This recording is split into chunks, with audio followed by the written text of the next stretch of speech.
ذکر ہے کہ ایک جماعت ہمیشہ اللہ کی خاطر حق پہ قتال کرتی رہے گی اور وہ بیت المقدس کے ارد گرد ہی موجود رہے گی. تو کیا ان حالات میں ہمیں شام اور یمن کی طرف ہجرت کا نہیں مسلمانوں کو سوچنا چاہیے، جبکہ نبی کریم صلی اللہ علیہ وسلم کی حدیث بھی ہے اور فتنوں کا دور بھی ہے اور ادھر مسلمانوں پہ جنگ بھی طاری ہے؟ تو کیا ہمیں اس طرف ہجرت کا نہیں سوچنا چاہیے اس وقت؟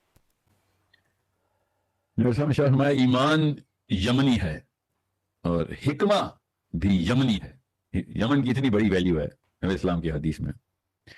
تم میں سے بہترین اشخاص اس دور میں وہ ہوں گے، امت کے بہترین، جو سیریا سے، دمشق سے گھوڑوں کے اوپر سفر کرتے ہوئے نیچے آئیں گے.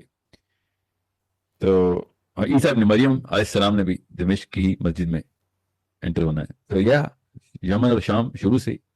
سوال نمبر 1 جو ہے آپ کے سوال کے بعد جو میرے ذہن میں آتا ہے، تو کیا یہ وہی دور ہے؟ تو میرا تو خیال ہے کہ بہت عرصے سے وہ دور ہے کہ ہمیں یہ بر صغیر پاک و ہند کے تھرو اسلام لانے کی بجائے یمن اور سیریا کے تھرو اسلام لانا چاہیے تھا.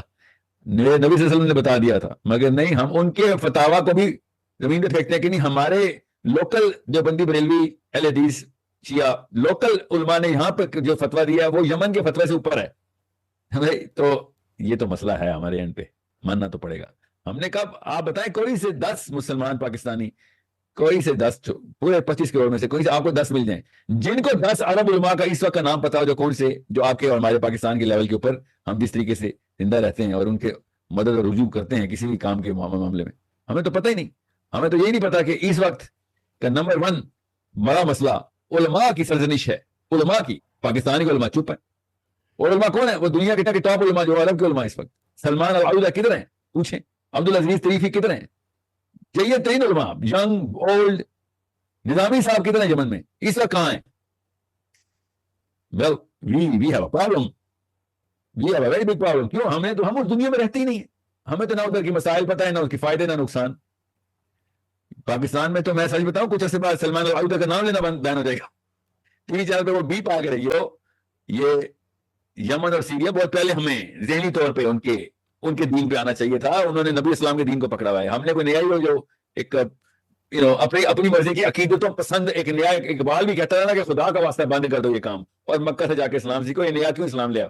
ابھی 100 سال بعد میں بتا رہا ہوں علامہ محمد اقبال کے 100 سال بعد کہ نبی اسلام کی حدیثوں کے تھرو کچھ حیا شرم کر لو. پاکستانیوں عرب کے اسکالرز کو پکڑو.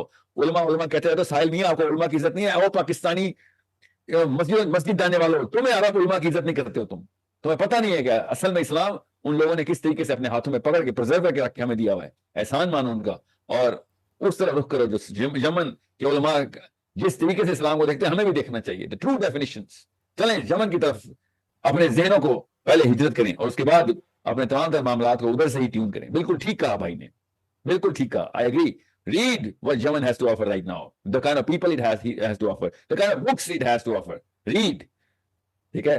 یمن معاذ بن جبل کا یمن ہے. یمن میرے محمد مصطفیٰ صلی اللہ علیہ وسلم کے آباء و اجداد کا یمن ہے. یاد رکھیے گا. یمن is the place of جرہم. Where all the story started. تو یمن کی طرف رخ کریں نا. فتنے کا دور تو بہت پہلے سے چل رہا ہے. ہمیں تو ہمارا بلکہ سب سے بڑا دور فتنے کا تب سٹارٹ ہوا جب ہم نے اپنے نئے اسلام کی بنیاد بر صغیر میں رکھ دی اور ایسی ایسی چیزیں ڈالی جو عرب کے اسکالر کو کوئی پتہ بھی نہیں ہوتی.